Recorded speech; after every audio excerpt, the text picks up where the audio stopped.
имеющийся резерв мы до конца не используем.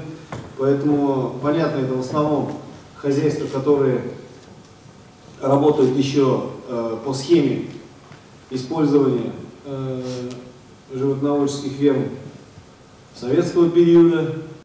Кеңешменің теория ilişi хуҗалыкны Чулпан авылы мәдәният йортында башланып китте. Районның терлекчелек тармагындагы ирешелгән уңышлар һәм күрсәткечләрдән соң сүз яшь бозауларны дөрес итеп карау һәм ашату, мөгезле ире терлекләрнең сәламәтлеген кайгыртып, үз вакытында ветеринарий таләпләрен үтәү турында фикер алышуларга күчте.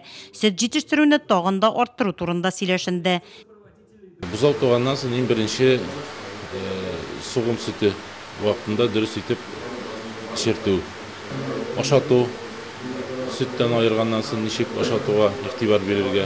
Сәламәт үрчим алу өчен таналарны дөрес асрау һәм ашату мөһим. Сөләйманов крестьян фермер хуҗалыгында шулай эшлиләр. Киңәшмәдә катнашучылар гамәли өлештә Биләр озере янындагы терлекчелек комплексында булып, моңа үзләре инанды. Хуҗалыкта кышкылыкка азык запасын мул итеп туплаганнар, жомны тыгызлап базларга салу эшләре бара. Комплекста бүгенге көндә 3000нән артык баш мөгезле ире терлек асрала. Шуның 1600 башы савым сыеры, 900 башы бозаулар, шулай ук таналар да бар. Biz bugünkü günde şuшы kompleksta gün sayın 22 tonnadan artık süt sağıp tapşırıp barabız. Şunun dağın buzaularga tonna 200 tiresi buzaularga içeriye tutabız. Çünkü biz buzaularını içeriye için zıtsıyım kullanmıyoruz, sütkine içeriyoruz.